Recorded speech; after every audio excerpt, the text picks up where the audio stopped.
La stérilisation, parce que ce qui est important, c'est la vie de la rue, hein, c'est la vie des gens.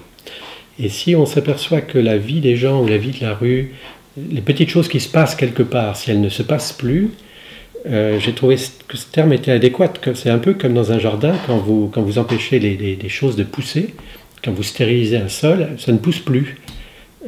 C'est pour décrire ce phénomène-là que j'ai pris ce mot, c'est de dire une chose ça pourrait arriver, mais ça n'arrive pas.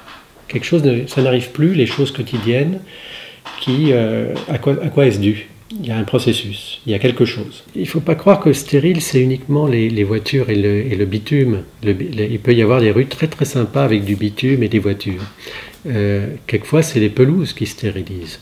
Les grands ensembles sont souvent des ensembles assez stériles. Il y a beaucoup de pelouses tondues en France qui sont des espaces stériles, en fait. C'est-à-dire faits pour que rien ne se passe là.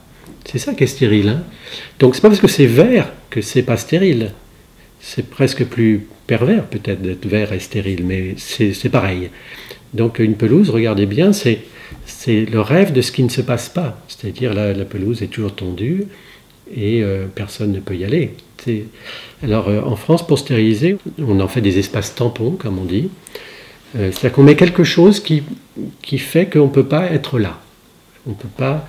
Alors, on met des buissons, qui peuvent être sympas, mais qui peuvent parfois être très déplaisants. Donc il y a des végétalisations, comme on dit, qui peuvent être très déplaisantes, parce qu'elles sont juste là pour occuper le terrain et empêcher que les choses se passent. Alors en France, on peut repérer ce qui se passe un peu partout dans le monde. Hein. Ça ne nous est pas propre. Il y a certainement quelque chose qui tient à la notion de sécurité, de se mettre en sécurité ou d'éviter les problèmes. Et si on se dit que la vie en société est un peu difficile, on a des voisins, on peut en venir, à chaque fois qu'on est confronté à un problème, à pondre une petite réglementation ou une petite règle du jeu pour empêcher que ce problème ne survienne. Donc on interdit le linge aux fenêtres puisque ça choque certaines personnes. On interdit les pots de fleurs aux fenêtres parce qu'ils pourraient tomber. On interdit à un enfant d'aller dans la rue parce qu'il pourrait se faire écraser, etc. C'est une stérilisation que j'ai appelée réglementaire, parce qu'en fait, de fil en aiguille, on pond des règlements avec cette idée qu'on part à un danger, ou on part à... C'est une première source de stérilisation.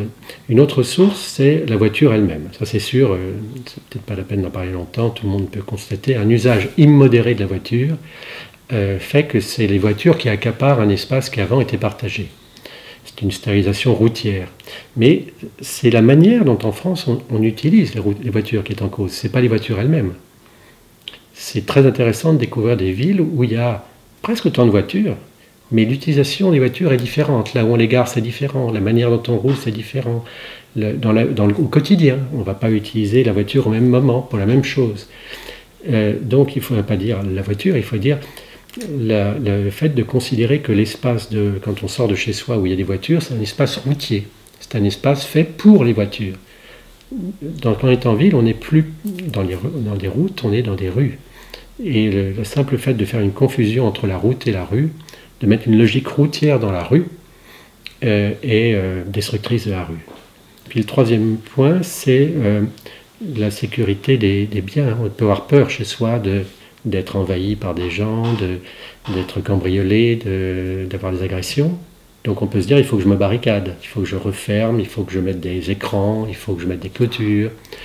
Et là, on peut penser qu'on fait aussi peut-être fausse route, parce que, bien sûr, on peut sécuriser, on peut mettre des clôtures, on peut mettre des grilles, on peut avoir le sentiment que ça va être mieux, mettre des digicodes.